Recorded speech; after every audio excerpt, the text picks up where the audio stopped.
Alors on m'a posé la question dans les différentes vidéos que j'ai pu faire sur le succès de l'omnibus Ultimate Spider-Man volume 1 qui sort en juin. Vous savez, c'est un peu l'événement de ce début d'année puisque il sort en juin, mais le niveau de prévente est complètement dingue et c'est quand même un événement d'avoir la réédition de ce run complètement culte de Brian Michael Bendis et Mark Bagley en intégrale et en omnibus dans un format prestigieux d'une série qu'on a tous adoré, Ultimate Spider-Man. Donc on a beaucoup parlé de ce titre et du coup vous m'avez beaucoup posé la question et vous m'avez demandé en masse, est-ce que Ultimate Spider-Man est un bon comics pour débuter Spider-Man? Je n'ai jamais lu Spider-Man, je souhaiterais débuter Spider-Man, est-ce que Ultimate Spider-Man est recommandé? Eh bien j'ai envie de dire que la question est à la fois évidente mais elle l'est pas forcément puisque les comics c'est nébuleux, les comics c'est flou, on comprend rien, il y a 18 séries Spider-Man, il y a des centaines d'épisodes, il y a des milliers et des milliers de pages et d'heures de lecture et on ne sait jamais par où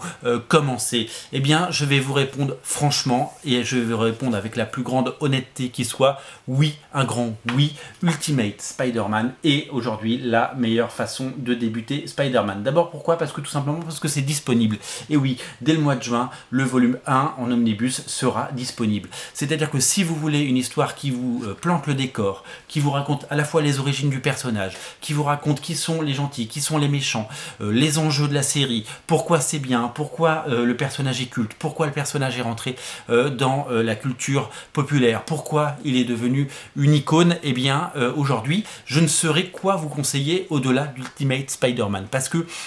tout n'est pas disponible et aujourd'hui dans les séries en cours de Spider-Man, dans les rééditions de Spider-Man, il n'y a pas forcément tous les volumes 1 et même certains volumes 1 comme par exemple Amazing Spider-Man en deluxe par Dan Slott et Humberto Ramos qui est sorti il y a quelques semaines, eh bien ce n'est pas forcément destiné aux nouveaux lecteurs dans le sens où Spider-Man arrive avec ses centaines d'épisodes de bagages dans le dos, son espèce de sac à dos rempli ras la gueule d'épisodes, d'anecdotes, d'histoires, de souvenirs et bien entendu de références par rapport à des épisodes passés que vous n'avez certainement pas lus et qui sont pour la plupart tous introuvables puisque même si on décide de prendre les intégrales parues chez Panini, eh bien il y a des trous dans la raquette comme on dit.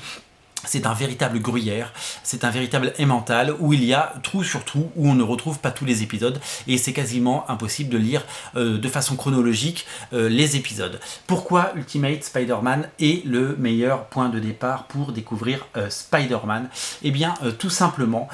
parce que au début des années 2000, Marvel a eu la grande idée de proposer une relecture totale des origines de Spider-Man. Alors les origines de Spider-Man on les connaît, hein, il a été piqué par une araignée radioactive quand il était au lycée, il a développé des pouvoirs et il a décidé,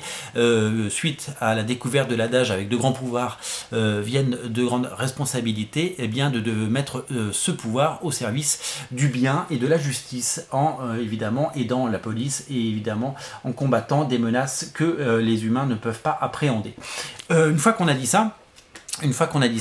eh bien que lire et que découvrir par rapport à Spider-Man? Ces origines, elles ont été racontées des dizaines de fois, comme on l'a dit, mais l'idée au début des années 2000, c'était de faire table rase du passé, de créer un univers, une capsule, si vous voulez. On n'est pas dans l'univers classique, c'est-à-dire que le personnage a été créé dans les années 60 aux États-Unis, il a évolué, aujourd'hui il est adulte dans l'univers normal, et Marvel a décidé de créer un univers un peu parallèle, si vous voulez, dans lequel Spider-Man évolue de nos jours, dans une époque où il y a Internet, de la technologie, des téléphones portable, bien entendu, et un Spider-Man qui a 15-16 ans de nos jours en fait. Et c'est ça la nouveauté, c'est d'apporter modernité et fraîcheur au personnage avec une écriture aussi moderne parce que Stan Lee est reconnu pour avoir créé un univers et pour avoir humanisé ses personnages et pour avoir créé une façon d'écrire évidemment, mais aujourd'hui Stan Lee c'est daté, c'est-à-dire qu'on sait quand on lit du Stan Lee, on sait que ça a été écrit dans les années 60 ou 70 et aujourd'hui on n'écrit plus de la même façon et le public d'aujourd'hui, tout comme un jeune d'aujourd'hui ne regarderait pas un film des années 60, et bien aujourd'hui il ne lit plus un comics des années 60 de la même façon qu'on voit un film un film récent comme les films Marvel Studios ou tous les films à grand budget qu'on peut voir au cinéma. Les blockbusters ne sont pas les mêmes aujourd'hui qu'à l'époque, tout simplement. Les époques ont changé, les modes ont changé et à chaque époque ces modes. Je ne dis pas que c'est mieux avant, etc. c'était mieux ou c'est mieux aujourd'hui. Je dis juste que chaque génération a évidemment ses écritures et que peut-être qu'un jour Ultimate Spider-Man sera daté et que peut-être dans quelques années, dans 10 ans, 20 ans, 30 ans, Marvel racontera les origines de son personnage. L'autre chose que je voulais vous dire, c'était que si on regarde les premiers épisodes de Spider-Man, moi par exemple, je les ai en omnibus, j'ai un énorme omnibus en version originale avec les premiers épisodes de Spider-Man. Voilà, on est sur un dessin de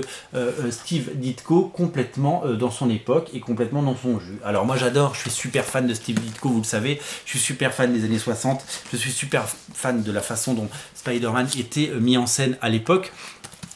Mais tout ça ne répond plus aux critères évidemment du jour. Alors évidemment que c'est bien de collectionner ces anciens épisodes qui sont réédités régulièrement dans les intégrales et que je vous invite à le faire, mais aujourd'hui le public a besoin des artistes d'aujourd'hui, des Humberto Ramos, des Ryan Otley, des Chris Bacalo, des Patrick Gleason, des Mark Bagley qui justement dessine Ultimate Spider-Man. Il a dessiné plus de 110 numéros d'affilée de cette série et là-dessus il faut l'applaudir parce que c'est un véritable tour de force d'avoir eu une telle régularité et d'avoir emmené aussi haut le personnage de Spider-Man. Donc il y a tous les ingrédients dans Ultimate Spider-Man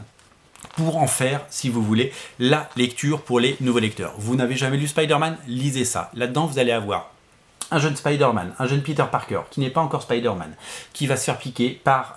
l'araignée, qui va développer les pouvoirs, qui va apprendre ses pouvoirs, qui va également découvrir la vie en société, donc la sociabilisation avec ses amis au lycée, avec ses enjeux d'adolescent, avec des dialogues qui évidemment sonnent juste de nos jours, et ça parle comme des adolescents de nos jours, les premiers amours, les premières galères, les problèmes d'argent, les problèmes de réputation, les problèmes au lycée, les problèmes de tous les jours, tout ça adapté à la sauce moderne avec une intelligence incroyable et tout le talent d'écriture de Brian Michael Bendis. C'est son chef-d'œuvre, c'est vraiment la meilleure série qu'il a pu faire avec son run sur Daredevil, c'est vraiment les deux choses absolument incontournables. C'est vraiment là, si vous débutez Spider-Man avec Ultimate Spider-Man, vous aurez tous les ingrédients pour pouvoir continuer. Et en plus, prendre l'omnibus Ultimate Spider-Man, c'est le meilleur moment parce qu'il va être disponible, vous pouvez le précommander, vous êtes sûr de l'avoir. Et il y en a 3 autres qui vont suivre, comme ça vous aurez l'intégralité du run et vous allez pouvoir vous rigoler. Après, une fois que vous connaîtrez mieux le personnage,